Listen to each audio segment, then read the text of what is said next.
শোনেন গো গোয়ালপাড়া এলাকাবাসী,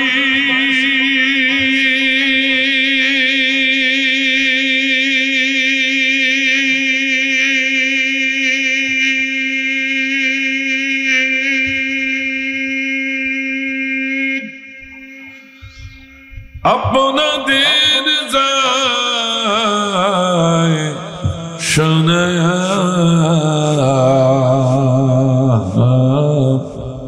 সময় থাকতে নবীর পরে দুরূদ নাও গো পড়িয়া আল্লাহুম্মা মুহাম্মদে আলা সাইয়্যিদিনা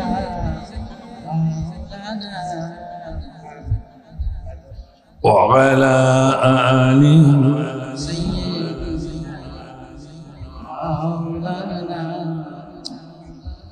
এমন নবীর নামটি ওরে মুসলিম,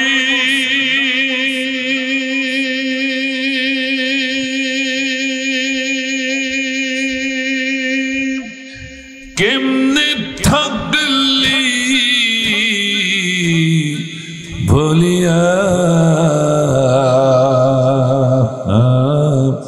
সবাই মিলে দরুদ পড়িয়া গোহাল বাড়িবাসী কোরআন মাহফিলে আসিয়া আল্লাহুম্মা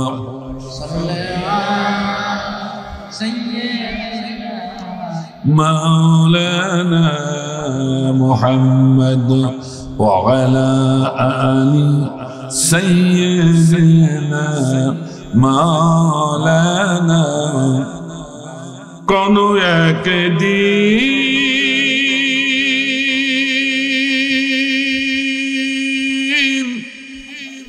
এদেশের আকাশে কালিমার পতাকা দুলবে,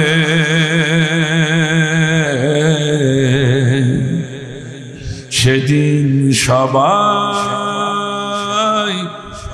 খোদাই বিধান পে দুঃখ বেদনা ভুলবে, ঠিক না? অনেক আগের থেকে আমরা ইসলামী গানগুলো শুনে আসছি, আমরা সেটা দেখতে চাই এখন, ঠিক কিনা? কোন একদিন এদেশের আকাশে কালিমার পতাকা দুলবে, সেদিন সবাই খোদাই বিধান পে দুঃখ বেদনা ভুলবে, সেদিন সবাই খোদাই বিধান পে দুঃখ যাতনা ভুলবে। আল্লাহুম্মা আমিন। নির্ধারিত শুরু করার পর্বে ভূমিকায় কোরআন মাজিদের একখানা আয়াত উপস্থাপন করতে চাই। আমার আল্লাহ বলেন, লাইন শাকারতুম লাযিদান্নাকুম ওয়া লাইন কাফারতুম ইন্না আযাবি লাশাদীদ।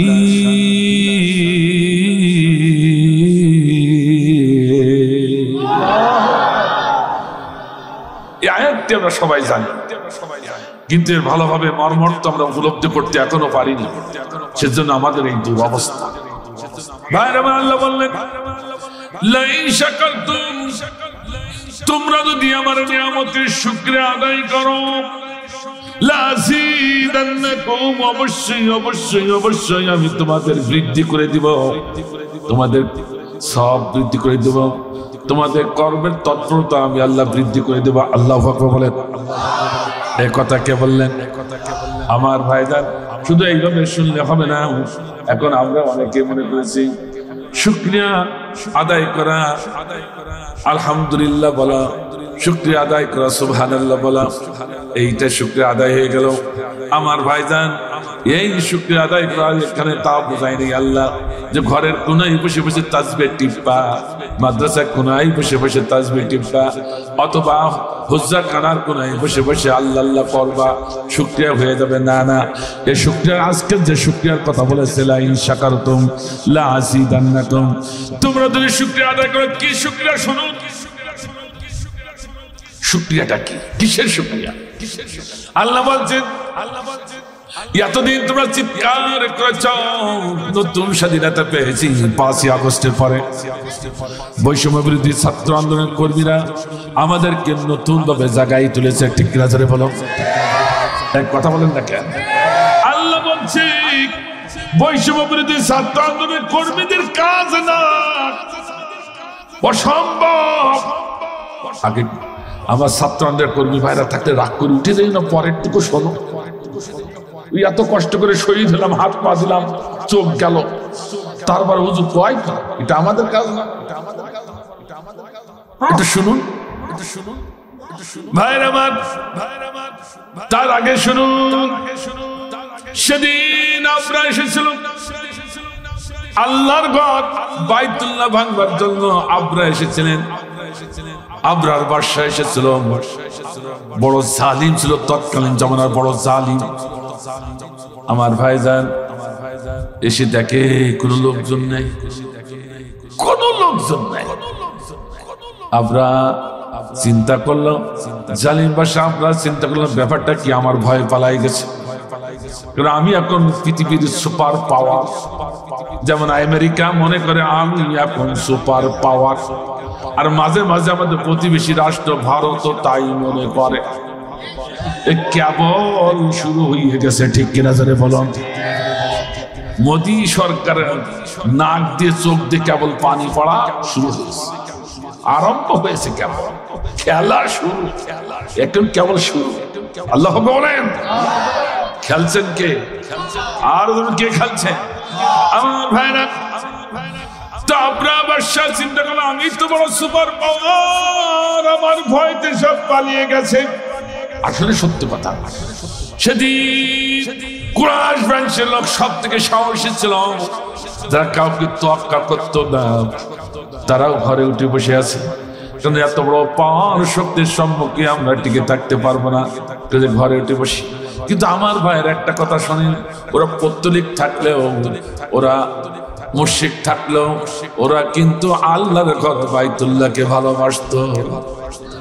আল্লাহু আকবার জোরে বললেন না, আরো জোরে বলা যাবে না আল্লাহু আকবার। কিন্তু আমাদের ভিতরে এমন কিছু মুসলমান আছে অন্য দল করলেও কুরআনকে ভালোবাসে না, ঠিক না? মুখে মুখে ভালোবাসে কিন্তু কাজে করতে পারে না। আপনি অন্য কাজ যে কোরআনকে বাদ দিয়ে কথা কয় না কেন? আর সেদিন মুশরিক ছিল কিন্তু তারা আল্লাহর ঘরকে ভালোবাসত। আল্লাহ বলেন তখন ওই মুশরিকরা চোখের পানি ফেলে রাতের আধারে কাঁদলো, ও কাবার মালিক তুমি কোথায়? এই জালিম সরকারের সম্মুখে আমাদের অস্ত্র নাই, শক্তি নাই, পাওয়ার নাই, আমরা টিকে থাকতে পারবো না, তোমার ঘর রক্ষা করবো কি করে? কাজে ঘর তোমার, তোমার ঘর তোমার হেফাজতে দিয়ে দিলাম, তুমি রক্ষা করো। আল্লাহু আকবার বলেন, আর জোরে বলে আল্লাহু আকবার, আর একটু জোরে বলতে হবে আল্লাহু আকবার। আমার ভাইজান সেদিন কি করলো আল্লাহ রাব্বুল আলামিন? তার ঘরকে রক্ষা করলেন। যখন আমরা আবু তালিব আব্দুল মুত্তালিবের কাছ থেকে কথা শুনলো, আমি এসেছি আমার উটগুলো নেওয়ার জন্য, আমি তোমার সঙ্গে সন্ধি করার জন্য আসিনি। আল্লাহু আকবার বলেন, আরো জোরে বলেন আল্লাহু আকবার। পিচ্ছির কি রাগ, আমরা বাসা বসে পিচ্ছির কি রাগ, তখন ওরা পিচ্ছি বলছে, কথা কন না কেন? আমাদের দেশের ইসলামের নেতাদেরকেও অনেকেই দূরের থেকে পিচ্ছি কয়, কথা কন না। আবার তেতুল হুজুরও বলে, কথা কয় না কেন?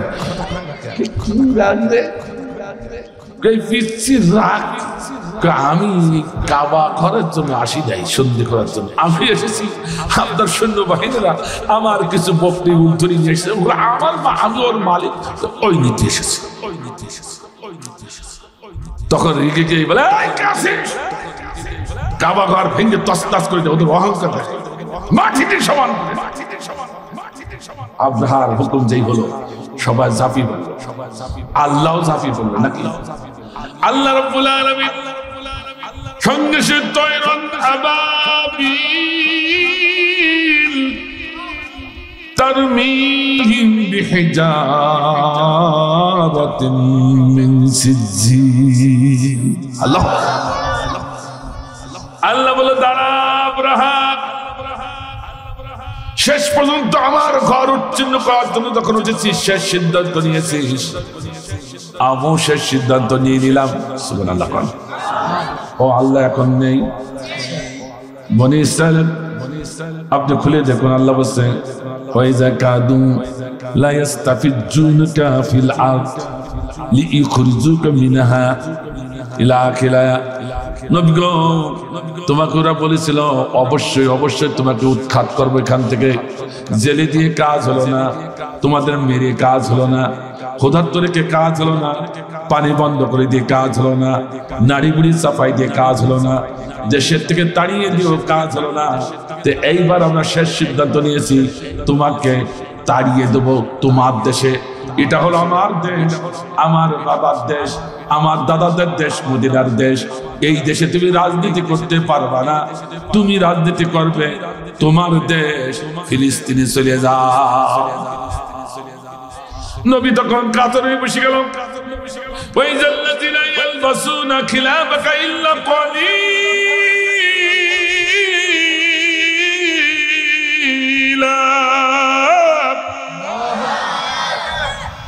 আল্লাহ বলে, নবী চিন্তা করো না, এই সিদ্ধান্ত শেষ সিদ্ধান্ত যখন নিয়েছে, তখন আমারও সুন্নাত খিলাফাকা, আমার সুন্নাতের উল্টাটা।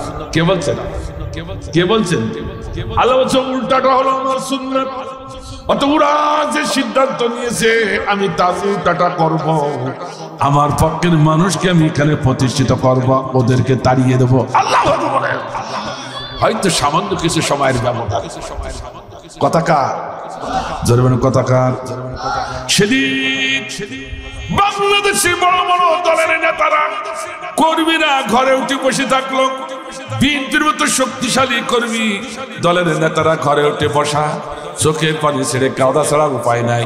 স্বৈরাচার আওয়ামী লীগ সরকারের সম্মুখে কেউ দাঁড়াতে পারছে না। ঠিক কিনা জোরে বলুন, এক কথা বলে না কেন? জামাত ইসলামের মতো একটি আদর্শিক দল নেতাগুলো হারাইয়া চোখের পানি ছাড়ে আর তাহাজ্জুদ গুজার করে শেষ করে দেয়। ঠিক কিনা জোরে বলো, এই কথা বলে না, কথা বলে না।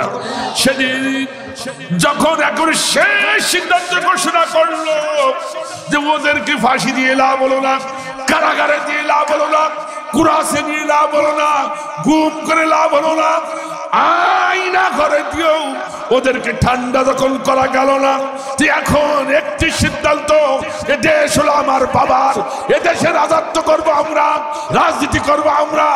তোমাদের বাড়ি পাকিস্তান, পাকিস্তানে চলে যাও। তোমাদের বাক শক্তি কেড়ে নিলাম, রাজনৈতিক শক্তি কেড়ে নিলাম। এ কথা কয় না কেন? এর কথা কয় না কেন? 1 তারিখে ঘোষণা, কয় তারিখ? এই জোরে বলুন, কয় তারিখ? 1 তারিখে ঘোষণা। আল্লাহ বলে, খিলাফাকা ইল্লা কলিলা। এবার আমি আল্লাহ আমার সুন্নাত কায়েম করব। আল্লাহ বলেন, সুন্নাত মান কদ আরসালনা ক্বাবলাকা মির রাসূলিনা ওয়ালা তাজিদু লিসুন্নাতিনা তাহবিলা। নবী, ও পৃথিবীর মানুষ, আমার গোলাম, শুনে রাখো, আমার সুন্নাতের কোনদিন রদ বদল হয় না। অতীতে যেমন পালন করেছি, এখনো তেমন আছি। আল্লাহু আকবার, আল্লাহু আকবার। কে বলছেন কথা? রাসূলকে সান্ত্বনা দিলেন, মুজারের সিগা ব্যবহার করে আমাদেরকেও সান্ত্বনা দিলেন। আল্লাহু আকবার বলেন। যদি মাজিদ সিগা ব্যবহার করতো তাহলে হয়তো আমরা ওর আন্ডারে পড়তাম না, কিন্তু মুজারের সিগা ব্যবহার করে আমাদেরকে সান্ত্বনা দিচ্ছেন। এখনো তোমরা যারা আছো, তোমাদের পক্ষে আমার সুন্নাত কায়েম করব, ভবিষ্যতে যারা আসবে তাদের পক্ষ। কথা কয় না কেন? কথা কয় না? কাজে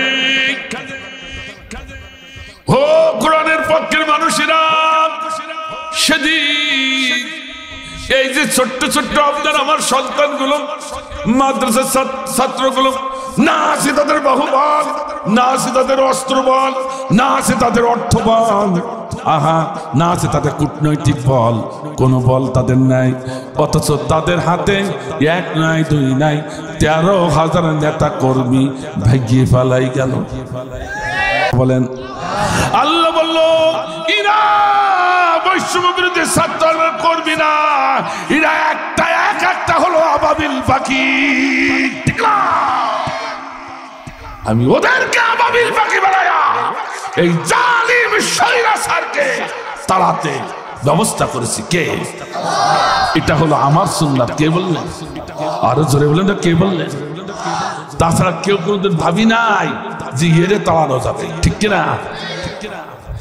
আচ্ছা এইভাবে যায় কি করি? গোষ্ঠী শুদ্ধ চলে যায় কি করি? পুরা প্যাকেজ ধরে চলে গেছে। খেলা কার? তো সেই খেলা যখন আল্লাহ করছে তা আল্লাহ এদিকে বাদ দিয়ে যাবে নাকি? ইয়া তো মন খারাপ, একটুকুন অপেক্ষা করো, অসুবিধা আছে না তো? এইবার আল্লাহ বলছে লাইন শাকারতুম, এইবার আল্লাহ বলছে লাইন শাকারতুম লাযীদান্নাকুম, যদি তোমরা আবার শুকরিয়া জ্ঞাপন করো। অর্থাৎ এই নিয়ামতের শুকরিয়া জ্ঞাপন করো। তিনি নিয়ামতের শুকরিয়া জ্ঞাপন করবেন ঘরে বসে আল্লাহ আল্লাহ আল্লাহ আল্লাহ নাকি? হ্যাঁ এইভাবে নাকি?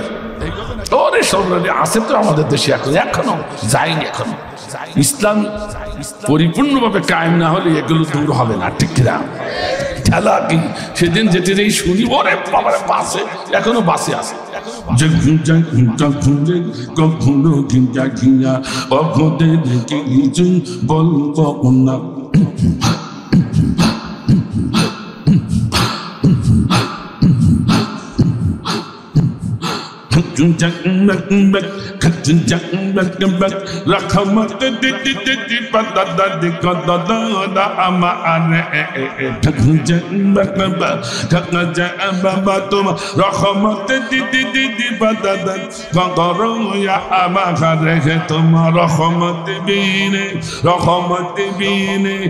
আমি পাপী যাব জাহান্নামে।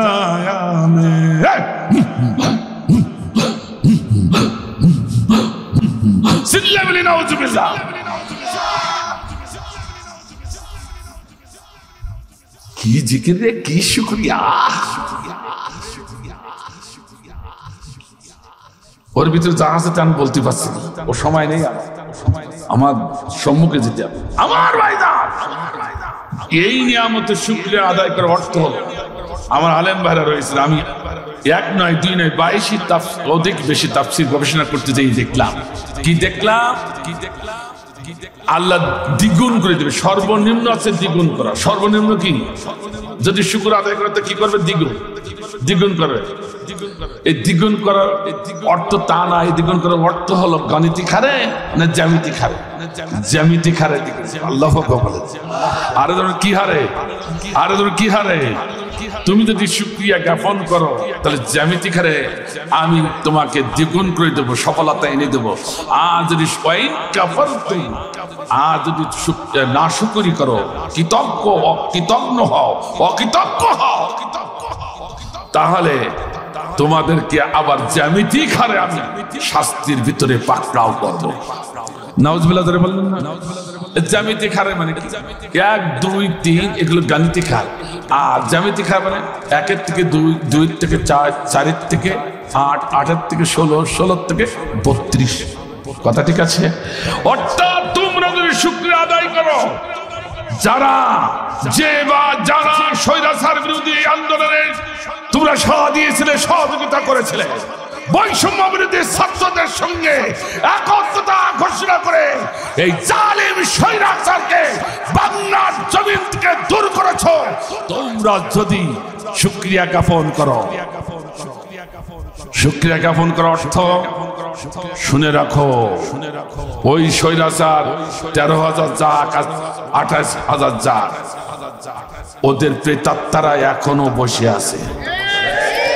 ওরা সুযোগ পেলেই আবার মাথা উঁচু করতে পারে।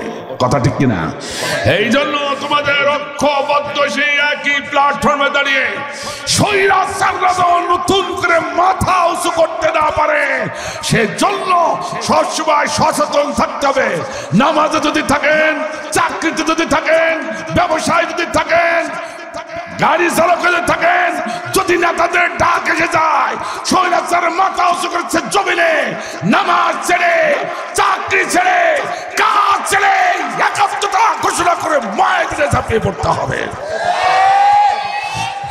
কারা কারা রাজি ময়দানে ঝাঁপিয়ে পড়ার জন্য দুহাত আল্লাহ তাআলা উঠা।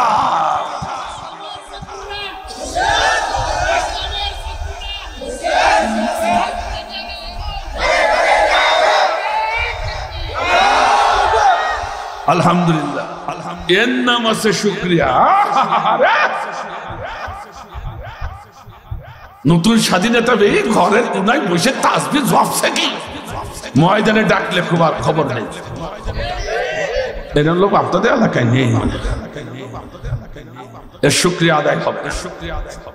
আর এই শুকরিয়া যদি আদায় না করেন, সঙ্গে সঙ্গে সাড়া যদি না দেন, ইসলামের পক্ষে, কোরআনের পক্ষে যদি সাড়া না দেন, কি হবে বলবো?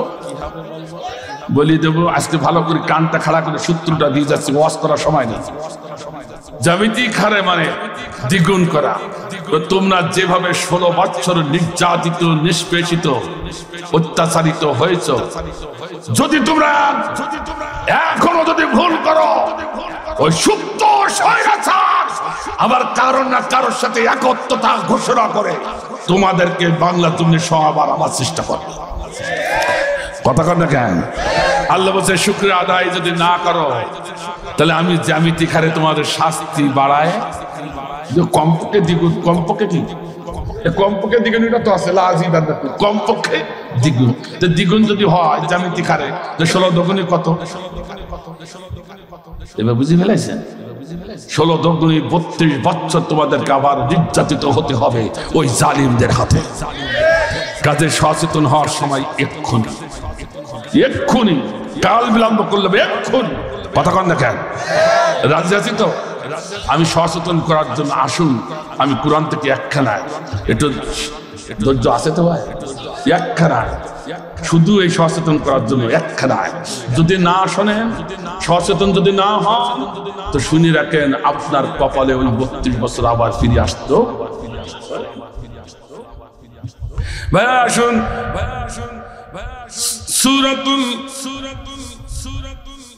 জারিয়াত, আল্লাহ রাব্বুল আলামিন বলছেন বিসমিল্লাহির রহমানির রহিম ওয়া মা খালাকতুল জিন্না ওয়াল ইনসা ইল্লা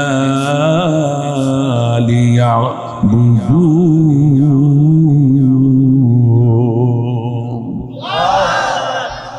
আল্লাহ রাব্বুল আলামিন বলছেন আমি মানব জাতিকে সৃষ্টি করেছি আর জিন জাতিকে সৃষ্টি করেছি শুধুমাত্র আমার ইবাদতের জন্য। এই কথাটা এতদিন বলিয়েছে, শুধুমাত্র বলা যাবে না। আবার কেউ রাগ করেন, আগের থেকে হুজুরা রাগ করেন, একটু আমার শেষ করতে দেন, সময় শেষ। ভালো করে শুনুন, খুব খেয়াল করে, আকীদাগত কথা। শুধুমাত্র বলা যাবে না। শুধু জিন যদি হতো শুধুমাত্র বলা যেত, কিন্তু মানব জাতিকে ঢুকানো হয়েছে, এই জন্য শুধুমাত্র বলা যাবে না। আমি ব্যাখ্যা দিচ্ছি এক্ষুনি কোরআন থেকে, আমার বাবার কথা নয়। ভাইয়ের আমার, পৃথিবীর বয়স কত বছর আপনারা বলতে পারেন?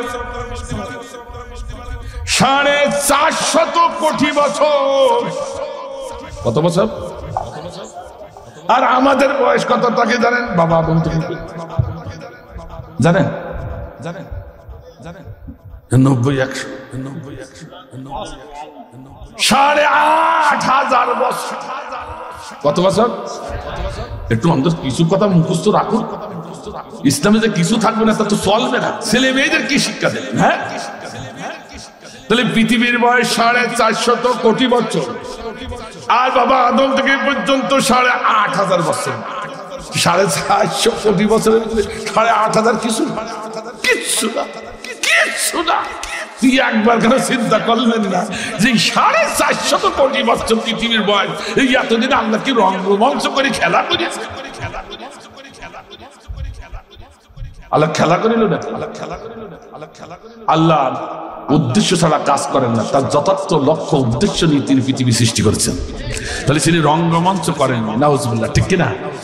তাহলে নিশ্চয় একটা উদ্দেশ্য লক্ষ্য ছিল, তা কি ছিল তাও তো জানেন।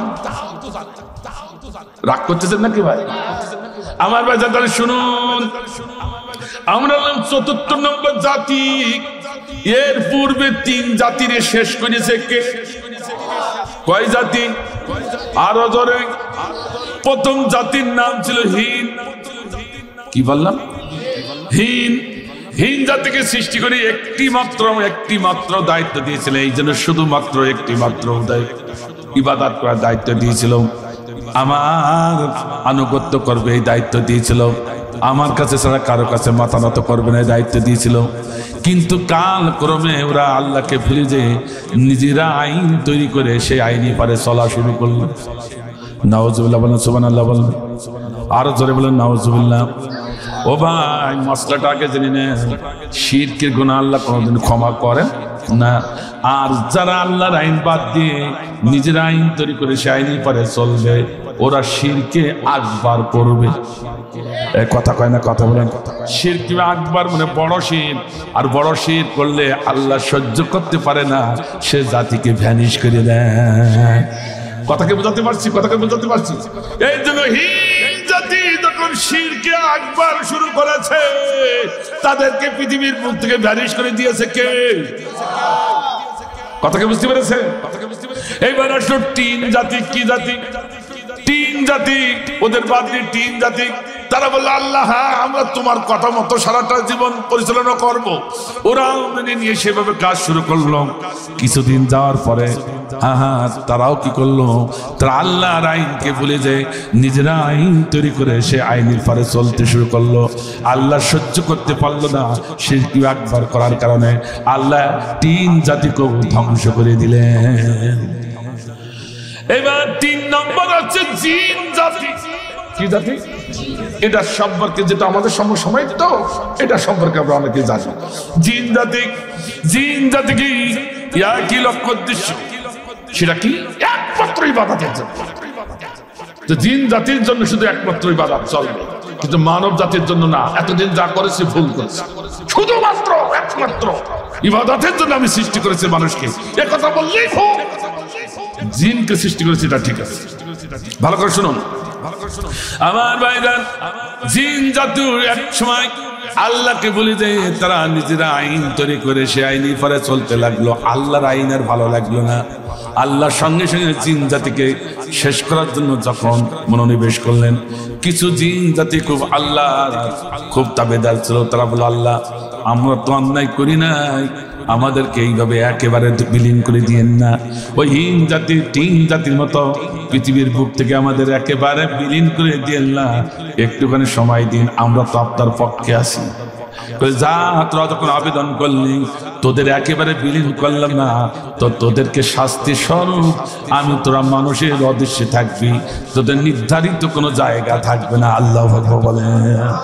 আর আল্লাহু আকবার, কারণ এখানে আমি আর একটা জাতি সৃষ্টি করবো। আল্লাহু আকবার বলেন। ফেরেশতাদের সঙ্গে চ্যালেঞ্জ করে এবার কি করলেন? মানব জাতি তৈরি। আল্লাহু আকবার বলেন। আর আল্লাহু আকবার। তাহলে মানুষের আল্লাহ আদেশ শরীফ এসেছে, মানুষকে সৃষ্টি করেছেন 2টি দায়িত্ব দিয়ে। কয়টা? কয়টা একটু মুখস্থ করেন খুব সংক্ষেপে। কয়টা? 2টি। একটা সেই ইবাদত, আমা খলাকতুল জিন্না ওয়াল ইনসা ইল্লা লিয়াবুদুন। আরেকটা হলো ইন্নী জাইলুম ফিল আরদি খলিফা।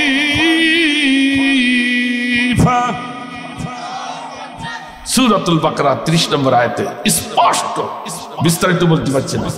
দ্বিতীয় দায়িত্ব হলো খিলাফাতি দায়িত্ব। সুবহানাল্লাহ বলেন। তাহলে মানুষের কয়টা দায়িত্ব? সমস্ত এর ইতিপূর্বে যত জাতি গেছে তাদের দায়িত্ব ছিল কয়টা?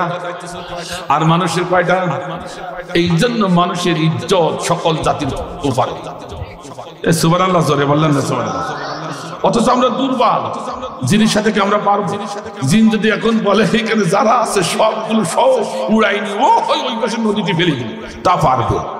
কথা কয় না কেন?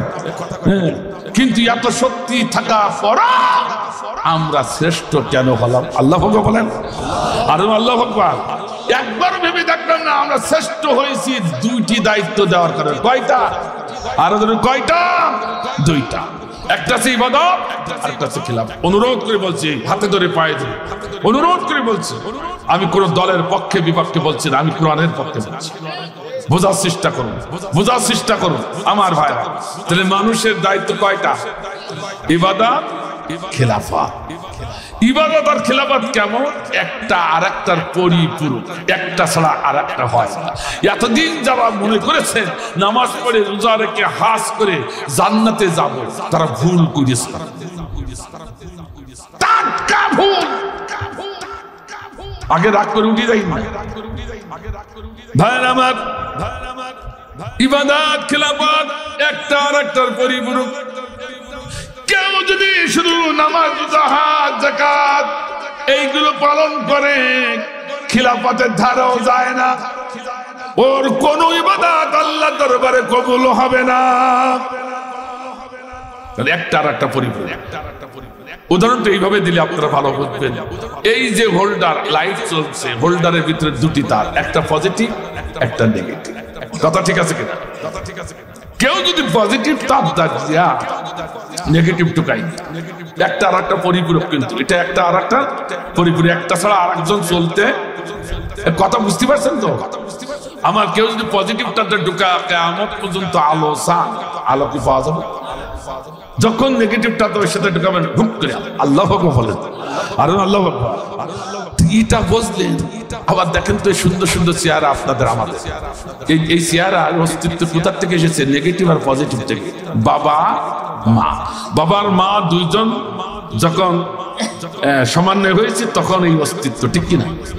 আর কেউ যদি বলে আমি বিয়ে করিনি তা ছেলে হয়েছে, বিয়ে করিনি তা ছেলে হয়েছে, ওটা কি বৈধ? কি করে ছেলে হলো?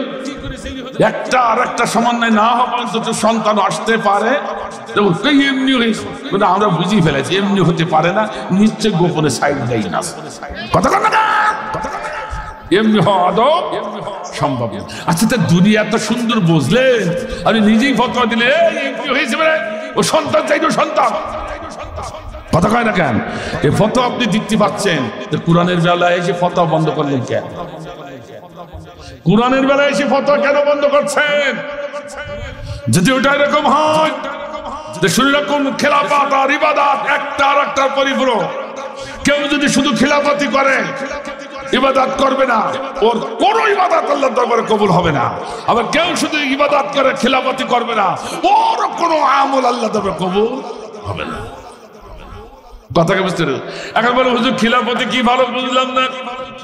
খিলাফতের তাফসীর করতে গেলে এখান থেকে ফিরে 1 ঘন্টা সময় লাগবে, আমি সেদিকে যেতে পারবো না, আমি একটু সম্মুখে তাড়া রয়েছে। আমার ভাইজান, খিলাফতের সরল অর্থ শুনুন, আল্লাহর আইনের প্রতিনিধিত্ব করা। আল্লাহ আকবার জোরে বলেন না। এক কথা শুনুন, আল্লাহর আইনের পক্ষে থাকা। কথা কয় না কেন? আসতে বলেন, আসতে বলেন। কার পক্ষে থাকা? আরো জোরে বলেন। তাহলে এই পর্যন্ত যারা আমরা আল্লাহর আইনের পক্ষে আছি, যারা ইবাদত যারা করছি, খিলাফত তাদের ভিতরে আছে, তাদের ইবাদত আল্লাহর দরবারে কবুল হবে। অথচ এক শ্রেণীর লোক এই সমাজে নামাজ পড়ে, রোজাও রাখে, হজ করে, আল্লাহর আইনের পক্ষে থাকা তো দূরের কথা, মানব রচিত আইন প্রতিষ্ঠা করার জন্য আন্দোলন সংগ্রাম, এমনকি রাজপথে জীবন দেয়। ওদেরকে বলা হয়েছে শয়তানি মারি, ওরা আছে বিদ্রোহী শয়তান। আমি বলিনি, কে বলেছি? ওরা আছে কি শয়তান? আমি আল্লাহ আমার আইন বাদ দিয়া তোদের মন গড়া আইন জমিনে প্রতিষ্ঠা করার জন্য আন্দোলন সংগ্রাম যখন করছেন, রাজপথে শহীদ হচ্ছেন, এটা মুসলমানের কাজ না, আমার গোলামের কাজ না, এটা হচ্ছে শয়তানের অনুসারীর কাজ। ঠিক আছে?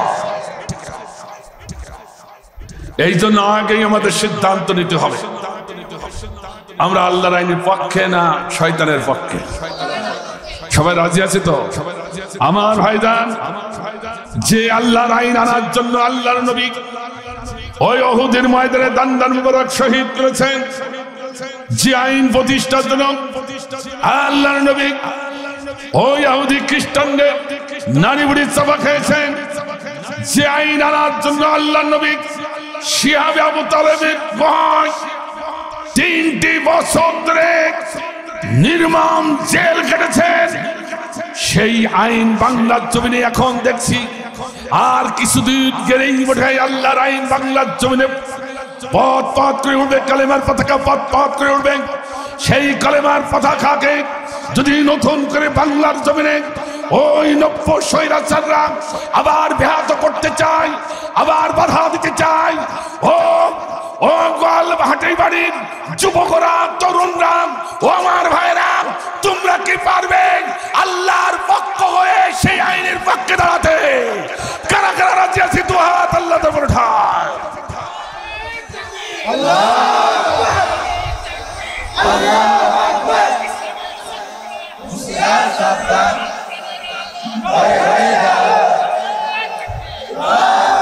আল্লাহ কবুল করুন, আমিন। আর আমিন। আমার ভাইরা, এই আল্লাহর আইন কায়েম করার পক্ষে, খেলাফতের পক্ষে নবী রাসূলরা ছিলেন। আমার নবী তো ছিলেনই, সাহাবাজরাও ছিলেন। আল্লাহু আকবার বলেন।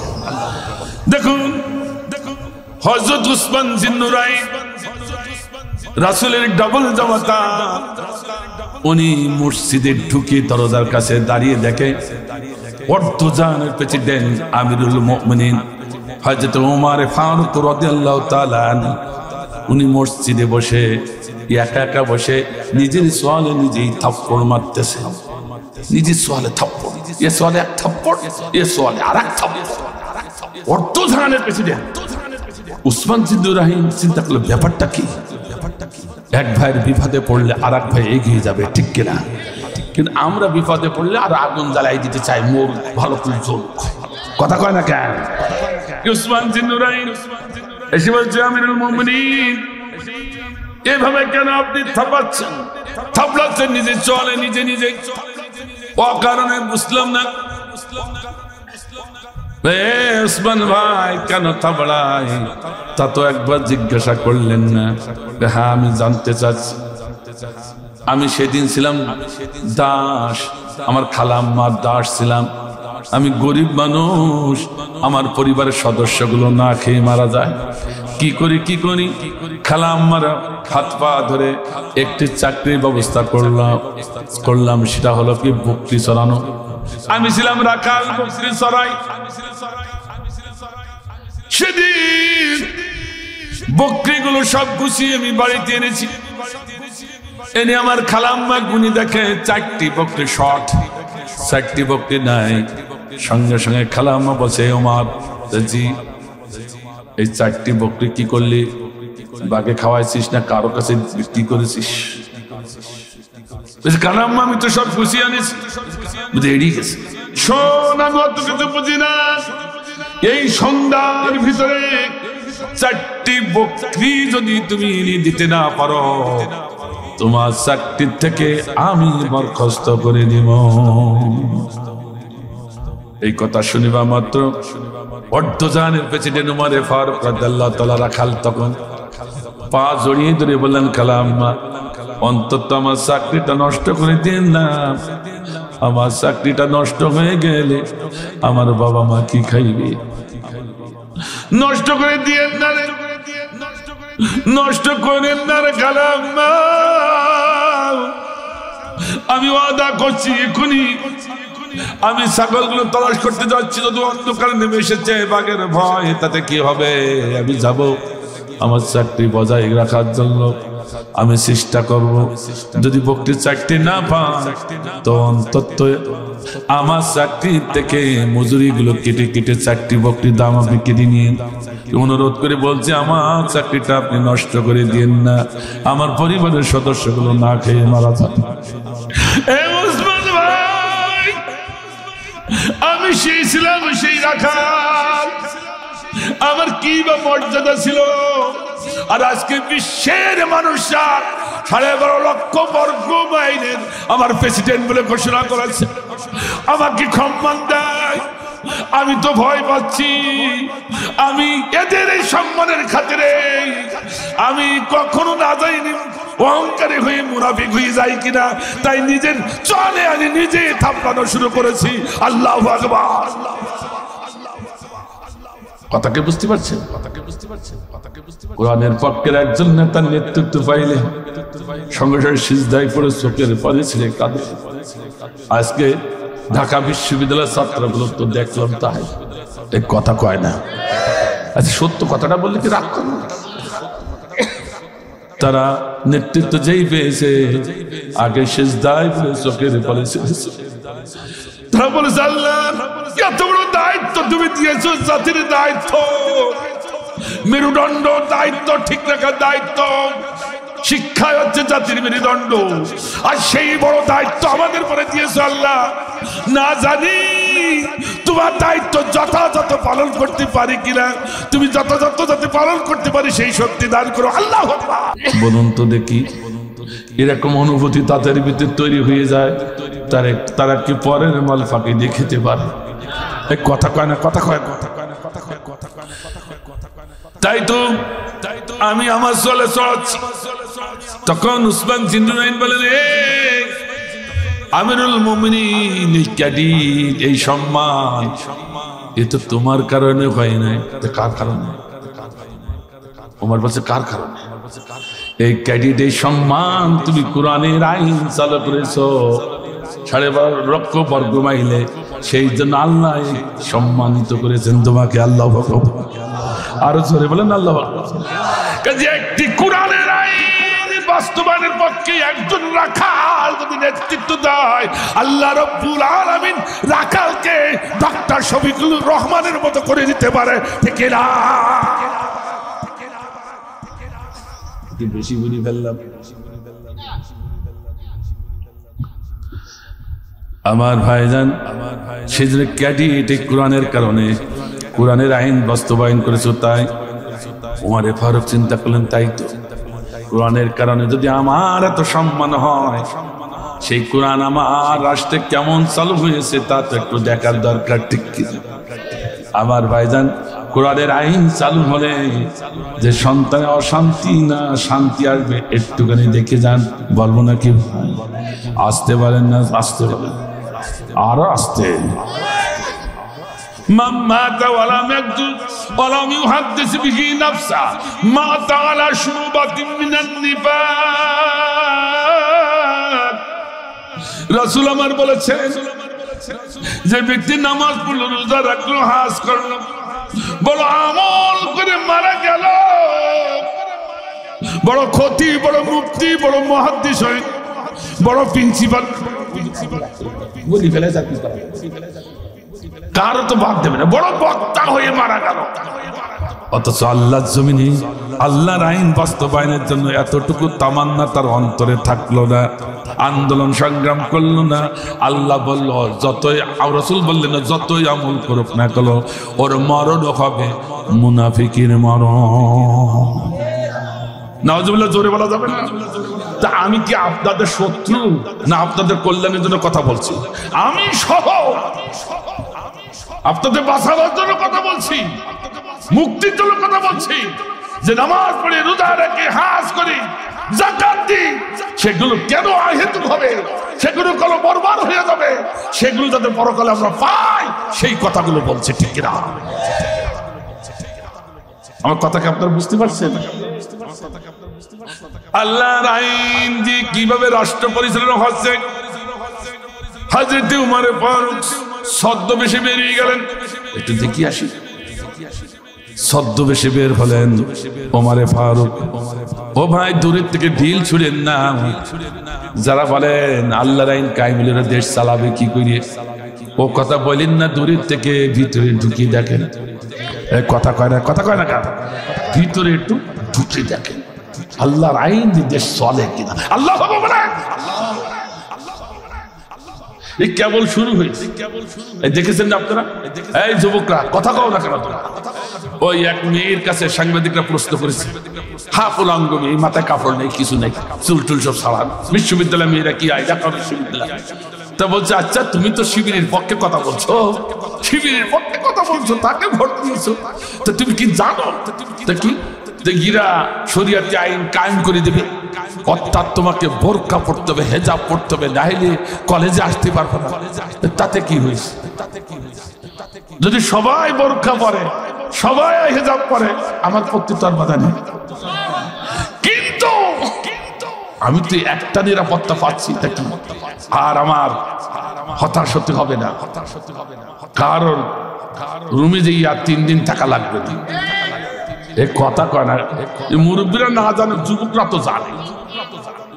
বিশ্ববিদ্যালয় হোটেলে সিট নিতে হলে নেতার কথা শুনতে হয়।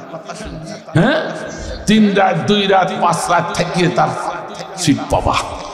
কি থাকবে, কি করবো, ও সবার বললাম না, ও বুঝি না। আমাদের এই যে নিরাপত্তা দিল নারীদের, ইজ্জতের নিরাপত্তা, যদি বোরকা পড়লে, হেজাব পড়লে যদি পাই, আমাদের এই বিশ্বাসটুকু আছে, ইসলামী ছাত্র শিবির যদি নেতৃত্ব দেয়, অন্তত নারীদের ইজ্জতের নিরাপত্তা থাকবে। তার কি স্যার, কিছু চোখে আঙুলে গুতু বেরিয়ে দেখাবো না? মুরব্বী চিন্তা করছে হচ্ছে কি, ছেলে মেয়ে আসে নাকি ভার্সিটি আছে, সেই জন্য চিন্তা করছে হচ্ছে নাকি হবে নাকি। ভাইয়ের আমার ব্যস্ত হয়ে পড়েছে, না ছেড়ে দেবো আমার ভাইজান। তাই তোমার ফারুক দেখলেন যে কিভাবে শান্তি দেয় আল্লাহর আইন, কিভাবে রাষ্ট্রে শান্তি দেয়, আমি একটু দেখবো, টেস্ট করবো। উনি বেরিয়ে গেলেন, মরুভূমি পার হতে হতে দূরে দেখেন একটা বিরাট পাহাড়, পাহাড়ের পদদেশে একজন রাখাল বকরি চড়াচ্ছে। রাখালের কাছে যেই বলছে, ও রাখাল ভাই, আমি বড় ক্লান্ত, বড় শ্রান্ত, 1 গ্লাস দুধ আমার কি একটু দেওয়া যায়? তখন রাখাল মিস করে হাসে। তুমি হাসো কেন? আমি তো ক্লান্ত মানুষ, প্রতীক মানুষ। প্রতীক, তুমি পরিচয়টা আগে দিবা তো, তারপর তো তোমার দুধ দেব। কারোর সাথে কথা বলতে হলে, কথা নিতে হলে, কিছু দিতে হলে, কিছু পেতে হলে, দেখা হলে আগেই তার পরিচয় নিতে হবে, ঠিক কিনা? এটা ইসলামের বিধান। আল্লাহ পাক বলেন। তখন উমর ফারুক চিন্তা করলেন, আল্লাহ এই তো মহাজালা, আমি যদি আমার নাম বলে দিই তাহলে তো আর কোরআনের টেস্ট হবে না। টেস্ট করব কি করে? না, এখন করি কি করি, সঙ্গে সঙ্গে কোরআন ওমর ফারুককে জানিয়ে দেয়, বলো এইভাবে, মিল্লাতা আবিকুম ইব্রাহিম হুয়া সাম্মাকুমুল মুসলিমিন।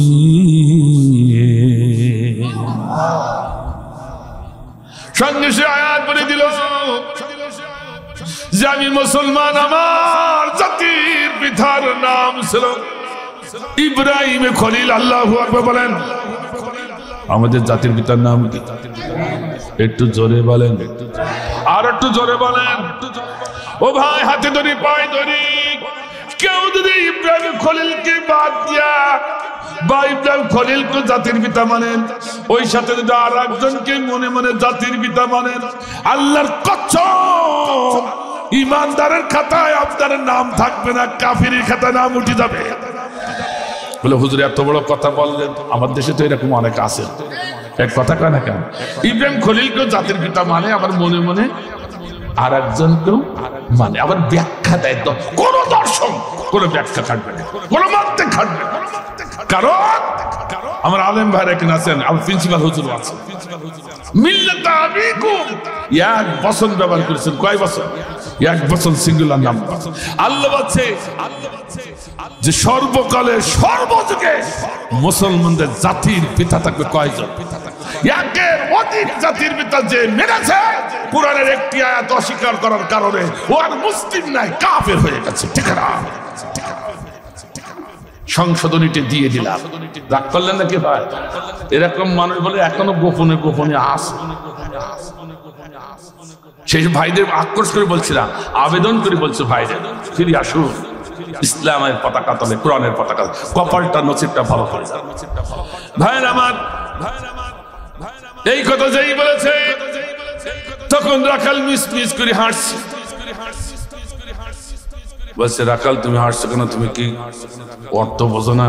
তো অর্থ তো বুঝি, তুই মুসলমান বলিস, তাও বুঝি, ওই আয়াতে আল্লাহ বলেছে তাই বলিস, তা আমি হাসি। তুমি আসল মুসলমান না নকল মুসলমান? উবারে ফারুককে বলছে তুমি আসল না নকল, একে সহ্য করা যায়? উমারে ফারুক রাগি উঠে আবার চিন্তা করছে, না রাগা যাবে না, তাহলে তো টেস্ট করতে পারবে না। আল্লাহ বলে রাগি উঠে মনকে মন একটু ঠান্ডা ঠান্ডা। তো রাখাল ভাই এতে আর আসল নকল কি দেখিয়ে, আসল নকল দেখলাম এই জন্য আসল মুসলমান যারা কুরআন মন্থন করে পেয়েছি তারা চাওয়ার ব্যাপারে সতর্ক থাকবে, যেন তেন জায়গায় চাইবে না। আল্লাহু আকবার জোরে বলে না, আর জোরে আল্লাহু আকবার। আমার ভাইজান, আমার দেশে অনেক মুসলমান হাসি মুখে ফাঁসির মঞ্চ মেনে নিয়েছে, কিন্তু স্বৈরাচার জালিমের কাছে একবারও ক্ষমা চাই নাই। এই কথা কয় না, কথা কয় না। আসল মুসলমান যদি না হয়তো কতবার ক্ষমা চাইতো, চলে আসতো, ঠিক না? যেখানে সেখানে হাত পাতে। তোমার ফারুক বলছে আমার ভুল হয়েছে, ভুল হয়েছে, তাহলে ইস্তিগফার করো। রাখাল বলছে তাহলে ইস্তিগফার করো। আমি ইস্তিগফার করতে রাস্তা করে দাঁড়াও, তুমি তো মূর্খ মানুষ, তুমি ইস্তিগফার করবে কি করে? আমি ইস্তিগফার করি, তুমি আমার সাথে কর, আমি তোমার ইস্তিগফার করাই। আল্লাহু আকবার বললেন না? আমার ভাইদের সঙ্গে সঙ্গে উমর ফারুক চোখ দিয়ে দরদর করে পানি পড়ে যায়। আর বলে আল্লাহ আমি বুঝেছি তোমার আইন চালু বলে একজন রাখাল তার মুনিব, তার দেশের প্রেসিডেন্ট যদি ভুল করে তারও সে তওবা করাতে পারে। আল্লাহু আকবার বলে, আর আল্লাহু আকবার। এই দেশে আল্লাহর আইন কায়েম হয়ে যায়। একজন দিন মজুরি, একজন রিকশা চালক, একজন বাইক চালক এদেশের প্রাইম মিনিস্টারকে জবাবদিহি করার ক্ষমতা রাখে, ঠিক না? এটাই হলো ইসলামের বিধান। আল্লাহু আকবার বলেন। কথাকে বুঝতে পারছেন? এতে তো আনন্দ করছে, চোখ দিয়ে পানি বেরিয়ে যাচ্ছে, কিন্তু প্রকাশ করার সময় উনি পড়তেছেন। একটু আমরা সবাই একটু আস্তাগফিরুল্লাহ পড়ি, অসুবিধা আছে? মানে আমরা এমন হয়ে গেছি, আমি আস্তাগফিরুল্লাহ পড়বো, কিন্তু তওবা করবো কেন? আমি নামাজ পড়ি, রোজা রাখি, হাজ করি, আমি আল্লাহর বারান্দা, বেহেশতের বারান্দা কিনে ফেলাইছি, আমি তওবা করবো। অথচ রাসূল করিম সাল্লাল্লাহু আলাইহি ওয়াসাল্লাম হাদিস শরীফ এসেছে যিনি 70 বার ইস্তিগফার করতেন, আল্লাহ বলেন, অথচ তাকে জান্নাতে ঘোষণা কে দিয়েছে? এরপরও সে তওবা করত। আমার তো জান্নাতে কোনো খবর নেই, তওবাও করতে চাই। একটু পড়ি, আস্তাগফিরুল্লাহ রাব্বি মিন কুল্লি জামবিন ওয়া আতুবু ইলাইহি লা হাওলা ওয়ালা কুওয়াতা ইল্লা বিল্লাহিল আলিয়্যিল আযীম। আল্লাহু আকবার বলেন। উমর ফারুক তওবা করে বললেন, ও রাখাল ভাই তওবা করেছি, এবার আল্লাহর আস্তে আবার এক গ্লাস দুধ তাড়াতাড়ি দাও। এই কথা যেই বলেছি রাখাল আবার মিসমিস করে হাসলেন। উমর ফারুক বলছেন, ও রাখাল ভাই এবার তো আল্লাহর আস্তে বলেছে, আগে বলিল রাখাল ভাই এক গ্লাস দুধ দাও, আর এবার বলছে আল্লাহর আস্তে এক গ্লাস দুধ দাও, তাও রাখাল হাসে। এ আবার হাসার কি হলো? তুমি তো মূর্খ মানুষ, পথিক, তুমি তো বোঝো না, তো কি অবুঝের কি হলো? তো তোমার মনে এক কর্মে আরার, তুমি তো মুনাফিকি করলি। নাউজুবিল্লাহ বললেন, আরো জোরে বলেন নাউজুবিল্লাহ। মুনাফিক বলছে একদম রাখাল, কাকে? অর্ধজাহানের প্রেসিডেন্ট আমিরুল মুমিনিন হযরত উমর ফারুক। আল্লাহু আকবার। কঠিন শিক্ষা রয়েছে। ইসলামী আন্দোলনের নেতারা, কোরআনের পক্ষের নেতারা, যে কোনো নেতা ভুল করবে, যে কোনো কর্মী তার লুকমা দেওয়ার সাহস রাখে। আল্লাহু আকবার বলেন। এমনকি রাখাল পর্যন্ত টিকে না। ভাই আমার, উমর ফারুককে যখন মুনাফিক বলল, সমস্ত মুখমণ্ডলটা রক্তে রঙিন হয়ে ঘেমে উঠল। ঘেমে উঠে তখন মনকে বলছে, মন একটু সাবধান হয়, এত তাড়াতাড়ি রেখে গেলে প্রকাশ হয়ে পড়লে তো কোরআনের টেস্ট করা যাবে না। আল্লাহ পাক বলেন, রাখাল ভাই আমার আর মুনাফিকে কি দেখলে? তুমি তো আমার রাখাল বলে ডেকেছো। হ্যাঁ, রাখাল যখন বলেছ তখন তোমার মনের খবর এই উটের মালিক না, এর একজন মালিক আছে। এক কথা কয় না, রাখালকে মালিক হয় না, মালিক হবে মুনিব, ঠিক কিনা? তাহলে তুমি আমাকে রাখাল বলছো, অপর দিকে আমার কাছে দুধ চাচ্ছ। আহা, তোমার মনে একদিকে রাখাল বললে, অর্থাৎ মনে বললে ওই এই উটের মালিক এই রাখাল না, ওর মনিব মালিক। আল্লাহ বলেন, তাহলে তোমার মনে আর বাইরে আর এক তো মুনাফিক কি করলে, ঠিক কিনা? ইয়াকা না'বুদু ওয়া ইয়াকা নাস্তাঈন। প্রায় প্রতিটা রাকাতে আমরা সূরা ফাতিহা পড়ি, নাকি এটা বাদ দেবেন? এক কথা কয় না রাসূল হাদিস, লা সালাতা ইল্লা বিল ফাতিহা, যে ফাতিহা ছাড়া নামাজ হয় না। কথা কয় না কেন? ঠিক আছে, তো তাহলে প্রতি রাকাতে সেই ফাতিহা পড়েন। ফাতিহায় কি বলেন? ইয়াকা না'বুদু ওয়া ইয়াকা নাস্তাঈন। আল্লাহ ইবাদত করি একমাত্র তোমার, আইন মানে তোমার, রিজিক করতে মানে তোমার, ঠিক না? কিন্তু মসজিদ থেকে যখন বেরিয়ে আসলে বুকে হাত দিয়ে দেখো কার আইনের পক্ষে স্লোগান দাও। এরকম লোক এই গোয়াল বাড়িতে নাই? আছে? একটু বুকে হাত দিয়ে দেখেন কতবার মুনাফিকি করতেছে, কতবার। আল্লাহ বলল, লিমা তাকুলুনা মা লা তাফআলুন। এ গোলাম, সে কথা কেন বললি যে কাজ তুমি করো না? আমার সম্মুখে খড় দিয়ে, নাকে খড় দিয়ে তুমি বলে আল্লাহ তোমার আইন ছাড়া কারো আইনের কাছে আর মাথা নত করবো না। এই যে মাথা নত করে দিলাম, সুবহানাল্লাহ। আরে ধরে সুবহানাল্লাহ। আমার ভাইজান, অথচ যেই না বাইরে আসলে আবার শয়তানের আইনের কাছে অনেকে মাথা নত করে, তার বিরুদ্ধে স্লোগান দেয়। শয়তানের আইন প্রতিষ্ঠা হওয়ার জন্য সে মৃত্যু, সে জিহাদ করে। জিহাদ তো ওদের বলা যাবে না, সে সন্ত্রাসী করে, ঠিক কিনা যারা বলো? এরম লোক আছে কিনা? বুকে হাত দিয়ে দেখেন, হয় আপনার নামাজ বাদ দিতে হবে, নতুবা শয়তানের আইন বাদ দিতে হবে। শয়তানের আইন যদি বাদ দিতে পারো, নামাজ পড়ো, কাজ হবে।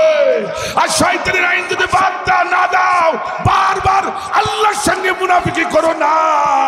কাফেরদের দুটি শাস্তি, কাফেরদের একটি শাস্তি, মুনাফিকদের দুটি, ঠিক না? আমি কি বোঝাতে পারছি? তাই সূরা ফাতিহা বাদ দিয়ে নামাজ আদায় কর। যদি আল্লাহর আইনের পক্ষে আপনি না থাকেন, আল্লাহর আইনের পক্ষে না থাকে, ইয়াকা না'বুদু ওয়া ইয়াকা নাস্তাঈন বাদ দিয়ে পড়তে হবে। আর আপনার মুফতির কাছে নিয়ে আসেন ফতোয়া, ও বাদ দিয়ে যদি সূরা ফাতিহা হয় তো পড়েন। একটু রাগ করলেন নাকি ভাই? ওমরে ফারুক চোখ দিয়ে অঝরে পানি ধরে যাচ্ছে। আল্লাহ, তোমার আইন যদি কায়েম হয়ে যায়, একজন প্রেসিডেন্টকে রাখাল মুনাফিক করতে দ্বিধাবোধ করে না। আল্লাহু আকবার বলে, আল্লাহু আকবার বলে, আরো ধরে বলে আল্লাহু আকবার। আমার ভাইজান 16 বছরকে বলতে পারিলেন, হ্যাঁ, মুনাফিক শহীদাসারকে বলতে পারিলেন ওকে সামনে নাই আয়না ঘর, নাই গুম, নাই খুন, নাই কুরাস। কথা কয় না কেন? কিন্তু ইসলামী আইন কায়েম হলে সত্য যদি হয় বলা সম্ভব। আল্লাহু আকবার বলেন। ওমরে ফারুক তখন বলছেন, ও ভাই, তাহলে এক কাজ করো, আমি এই 2 টাকা দিচ্ছি। তোমার মালিক তো বললি এখান থেকে 10 মাইল দূরে, অত দূরে আমি যাবো কখন? এই 2 টাকার বিনিময়ে আমার 1 গ্লাস দুধ দাও। তখন বলছে, এই তো আবার করলে তুমি ভণ্ডামি। আল্লাহু আকবার বলেন। তো তুমি কি চেনো ওমরে ফারুককে? চেনো না? তুমি জানো ওমর ফারুক কেমন লোক? তার পায়ে পেয়াদা চতুর্দিকে সাজানো আছে, তুমি ঘুষ দিচ্ছ, আমি ঘুষ নিচ্ছি। আর রাশি অলমুরতাশি কিলাইহুমা ফিন্নার, রাসূল বলেছেন ঘুষ দাতা ঘুষ ভরি তার দুইজন জাহান্নামে, দুইজন কচু কাটবে। ওমর ফারুক আল্লাহু আকবার। তোমার কি জানের ভয় নাই প্রতীক? আল্লাহু আকবার। কি আশ্চর্য! ইসলাম কি করতে পারে, কোরআনের আইন কি করতে পারে। একজন পথিক বলছে, একজন রাখাল বলছে পথিক তোমাকে জানের ভয় নেই, তোমার কাছে একটু টাকা পড়ে যাবা, তোমারও কাটবে আমারও কাটবে। আল্লাহু আকবার বলেন, আমার দ্বারা সম্ভব। তখন বলছে ও রাখাল ভাই, তাহলে একটা কাজ করো, গুহার ভিতরে চলে যায় দুইজন, গুহার অন্দর কোঠারে দেখি তুমি আমার এক গ্লাস দুধ দাও, আরো 2 টাকা তুমি পেয়ে যাবা না। ওখানে তো তোমার রাখালো তোমার মনিব দেখবে না, আর আমি চতুর্দিকে তুমি আর আমি দেখে যাচ্ছি। ওমর ফারুকের কোনো পাইক পিয়াদাও নাই, কেউ দেখবে না। সঙ্গে সঙ্গে বললে প্রতীক তুমি আর এক চরম ভণ্ডামি করছি, তুমি না মুসলমান বললে নিজেকে, কেমন মুসলমান? কেন তুই একজন যে দেখছে উপরে, আমার আল্লাহর চোখ আমি ফাঁকি দেব কি করে? আল্লাহু আকবার বলেন।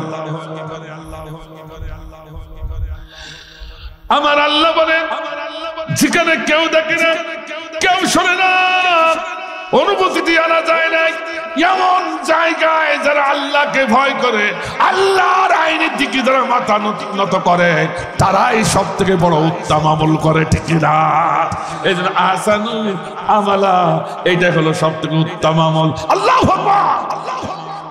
এই কথা যেই না বলেছে, ওমর ফারুক এক চিৎকার দিয়ে ওখান থেকে দৌড়, এক দৌড় মানে পাহাড়ের পদদেশে সিজদায় পড়ে চোখের পরে ছেড়ে কেঁদে বলে, আল্লাহ গো, তোমার আইন যে এত সুন্দর, কোরআনের আইন যে এত সুন্দর, যদি জমিনে একবার কায়েম হয়ে যায়, একজন রাখাল পর্যন্ত তোমাকে ভয় করতে থাকে। আল্লাহ বলেন।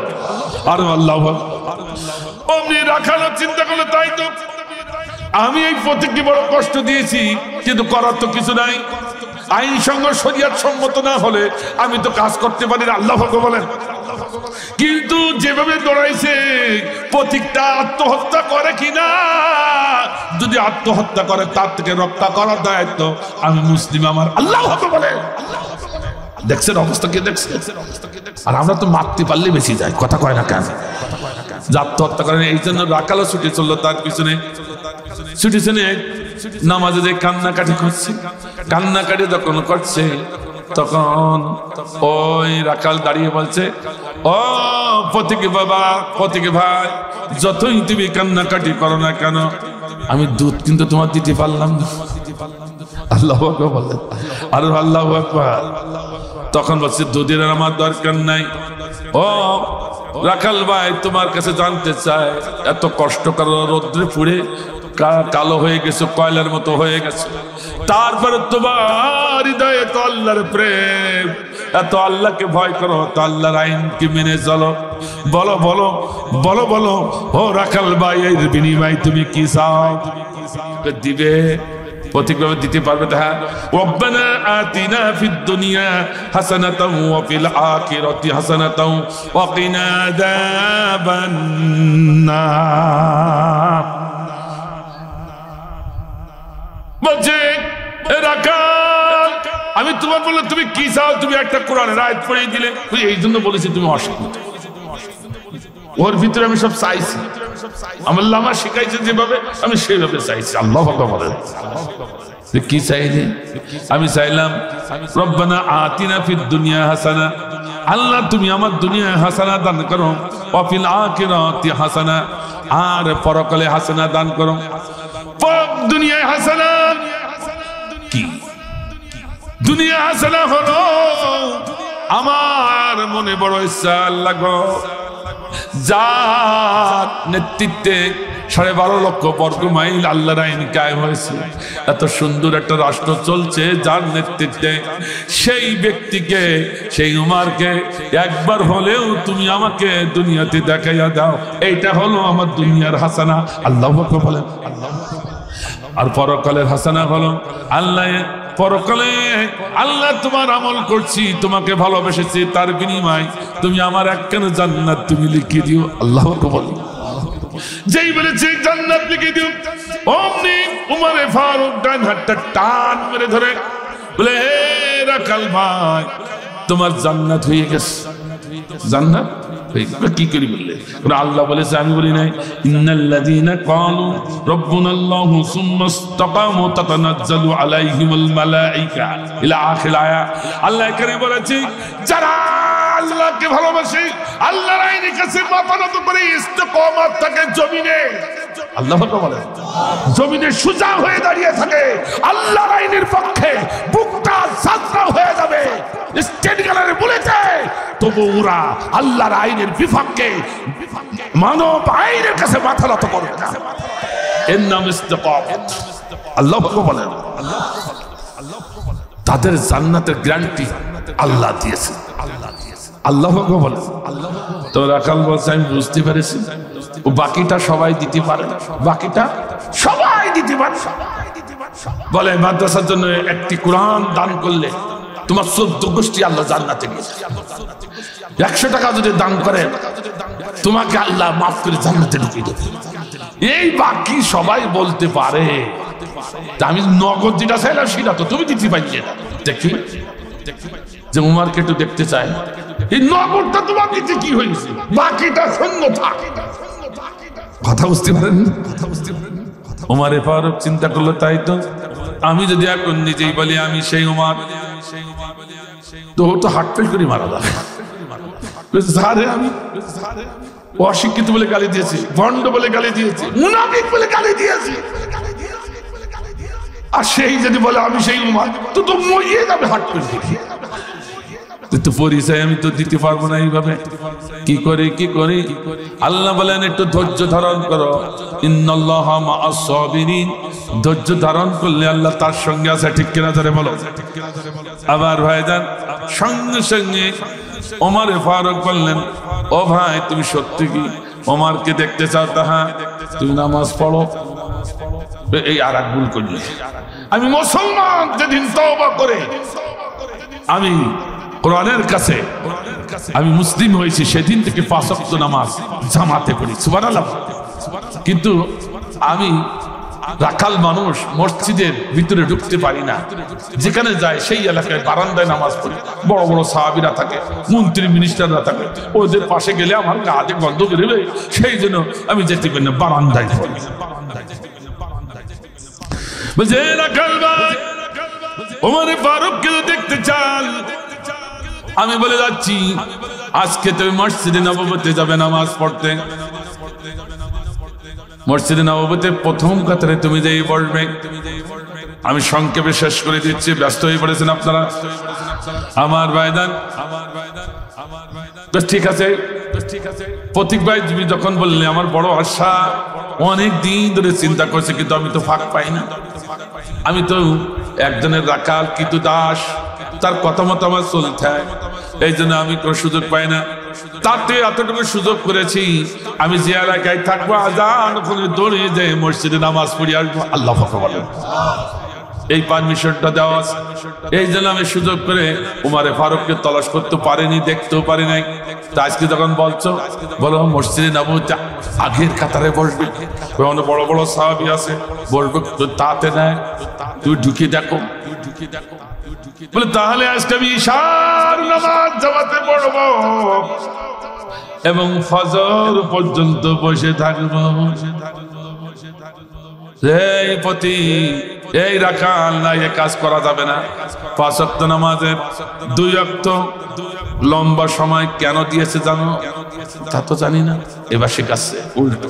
আল্লাহ বলেন, এবার বলছে জোহর থেকে আর ফজর থেকে জোহর একটা লম্বা সময়, আবার ইশার থেকে ফজর একটি লম্বা সময়।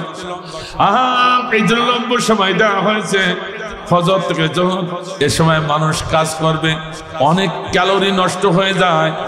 আর যে কাজ করুক, দেখো সাংসারিক কাজ করুক আর যে কাজ করুক, চাকরি বাকরি যাই করে ক্যালোরি নষ্ট হয়। এই ক্যালোরি পূরণ করার জন্য আল্লাহ রসুল এবং আল্লাহ সারে দুইজন মিলে আবার ঈশার থেকে ফজর পর্যন্ত ঘুমানোর ব্যবস্থা করেছে। তুমি সঠিকভাবে না ঘুমাও, তোমার ক্যালোরি পূরণ হবে না। আল্লাহ বলে কাজে ক্যালোরি নষ্ট করে রাত জেগে মসজিদে থাকা যাবে? হাড়ি কুড়ি নিয়ে তো পড়ি থাকে। ভাই আমার একটু রাগ করলে নাকি ভাই? বলছি আজান শুনে মসজিদে আসতে হবে। يا أيها الذين آمنوا إذا نودي للصلاة من يوم الجمعة فاسعوا إلى ذكر الله।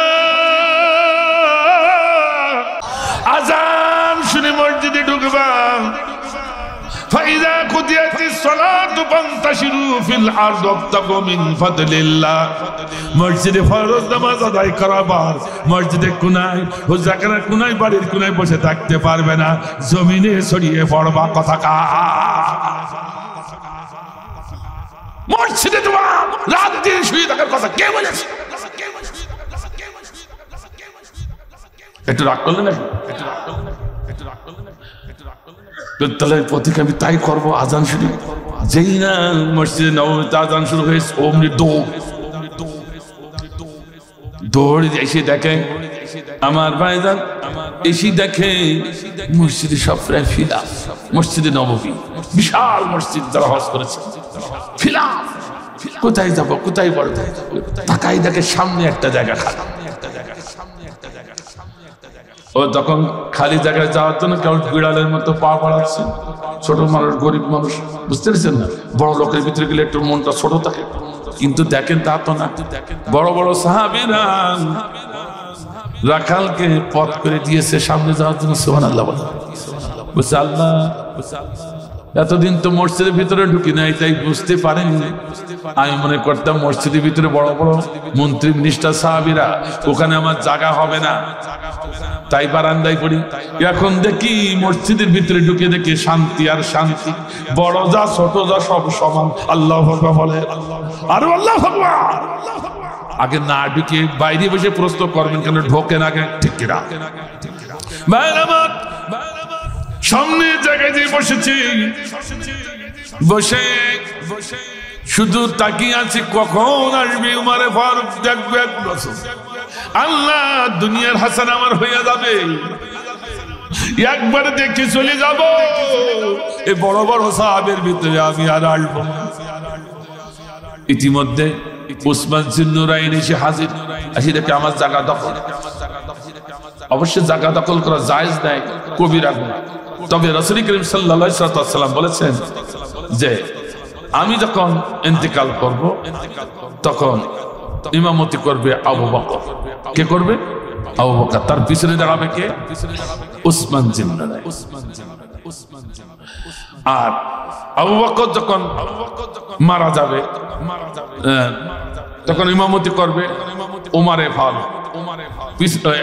আগে ছিল উমারে ফারুক, এবার উমারে ফারুক ইমামতি করবে, আর পিছনে দাঁড়াবে উসমান জিন্নুরাইন। উমারে ফারুক ইন্তেকাল করলে উসমান যাবে, পিছনে দাঁড়াবে আলী কারামুল্লাহ। উসমান জিন্নুরাইন যদি ইন্তেকাল করেন তাহলে আলী কারামুল্লাহ সামনে যাবে, আর রাসূল কথা কয় ইয়া রাসূলুল্লাহ। এরপরে কে দাঁড়াবে? তখন রাসূল করিম সাল্লাল্লাহু আলাইহি ওয়াসাল্লাম বললেন আমি আল্লাহ থেকে যতটুকু আদিষ্ট হই আমি ততটুকু বলি। আল্লাহু আকবার। এরপরে আর রাসূল কিছু বলে নাই, তার মানে বোঝা গেল ওই পর্যন্ত শেষ, খোলাফায়ে রাশিদিন। আল্লাহু আকবার। এই যে উসমান জিন্নুরাইন, ওই জায়গাটা খালি থাকতো, উনি দাঁড়াতেন, রাসূল বলে গেছেন। কিন্তু সেদিন উসমান জিন্নুরাইন এসে দেখে তার জায়গা দখল। কিন্তু কেউ যদি দখল করে সে ডাকাতে কেউ উঠাতে পারবে না, কবিরা গুনাহ। কথা কয় না কেন? আমার ভাইজান উসমান জিন্নুরাইন দেখলেন ওকে তো উঠানো যাবে না, কিন্তু পিছনে উসমান জিন্নুরাইন বসলেন। সাহাবীরা নামাজ পড়ে শুধু ওই যুবকদের দিকে তাকায়, রাখালের দিকে তাকায়, কে রে? উসমানের জায়গায় বসে কে? আর উসমান জিন্নুরাইন বারবার ছেলেটার দিকে তাকাচ্ছে, রাখালের দিকে তাকায়। ব্যাপারটা কি? আগন্তুক কে? কোন ফেরেশতা? কোনো বাইরের থেকে আসলে না? কে গো? আমার ভাইরা, কিন্তু রাখাল মানুষ মিজাজটা সবসময় খিটখিটে থাকে। ছাগল চড়ায় রোদ্রে বারবার যখন তাকাচ্ছে, আমার চেহারায় কি হয়েছে? বারবার তাকাচ্ছে, কি সমস্যা? না ভাই, নরম মানুষ, সব থেকে নরম মানুষ উসমান জিন্নুরাইন। না ভাই ঠিক আছে, আমি দেখছি আগন্তুক মানুষটা কে, তাই একটু দেখছি।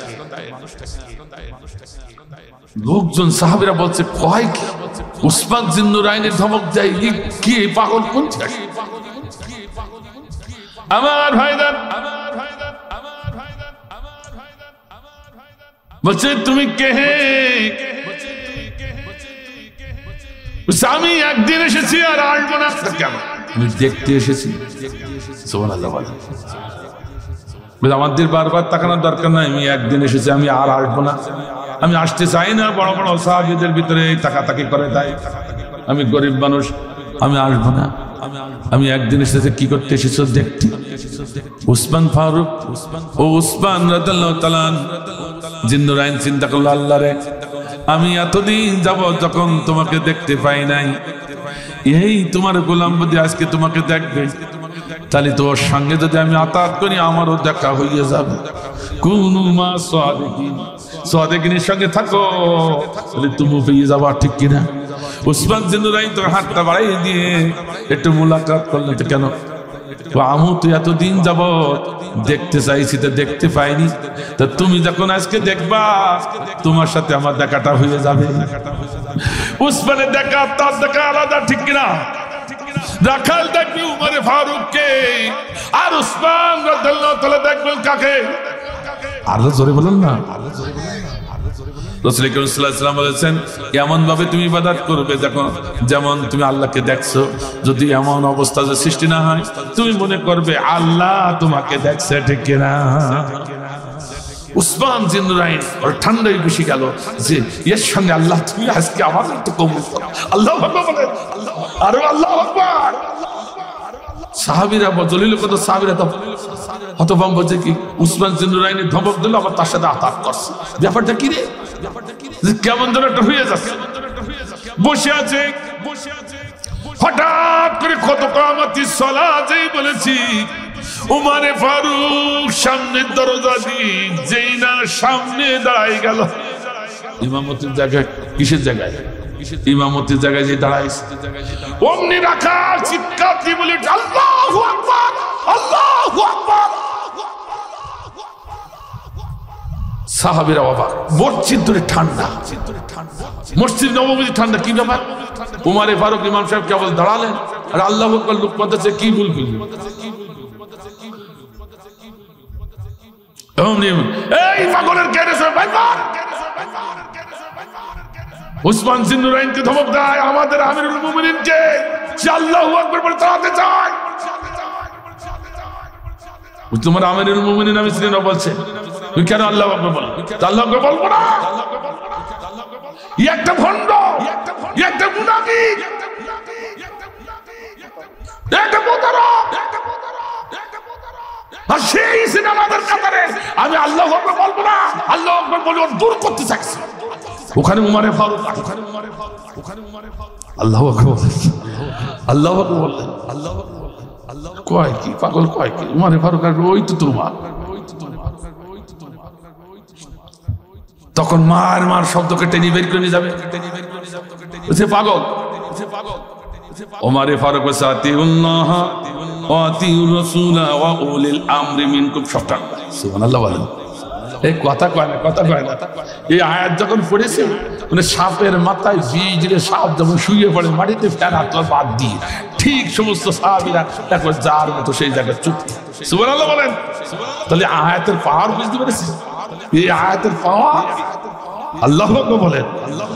ওমর বললেন হাতের মাধ্যমে, আমি তোমাদের আমির বলছি, চুপ করো, সব চুপ, প্রশ্ন নাই, এর বিচার আমি করব নামাজ বাদে। আল্লাহু আকবার বলেন, আর আল্লাহু আকবার। নামাজ বাদে সব নামাজ পড়ে আক্ষেপে আছে যে বিচার কি হবে। উনি উমারে ফারুক নামাজ শেষ করে হাতটা ধরে ওই ওই এসে রাখালের হাতটা ধরেই অমনি বুকের ভিতরে ধরিয়ে দিয়েছে। আল্লাহু আকবার বলেন, আর আল্লাহু আকবার। সঙ্গে সঙ্গে ব্যাখ্যা করলো, উনি যে কথাগুলো বলেছে সব সত্য। আমি সদ্য বেশে গিয়েছিলাম, আমি কোরআনের আইন চালু হলে রাষ্ট্রে কেমন শান্তি প্রতিষ্ঠিত হয়, সাধারণ মানুষ কোরআনের আইনটা কতটা ভক্ত করে, আমি সেটা টেস্ট করার জন্য গিয়েছিলাম।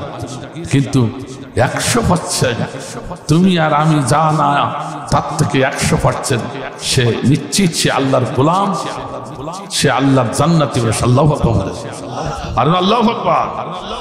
এই কথা যখন বলেছে তখন ওই রাখাল চিৎকার করে কাটা কবুতরের মতো একেবারে মসজিদের বাস এতে পড়ে গেল। পড়ে যে চিৎকার দিচ্ছে, আমি বড় ভুল করেছি, আমি না জেনে না বুঝি আপনারা কষ্ট দিয়েছি, ক্ষমা করুন, আমাকে ক্ষমা করে দিন, আমাকে মাফ করে দিন।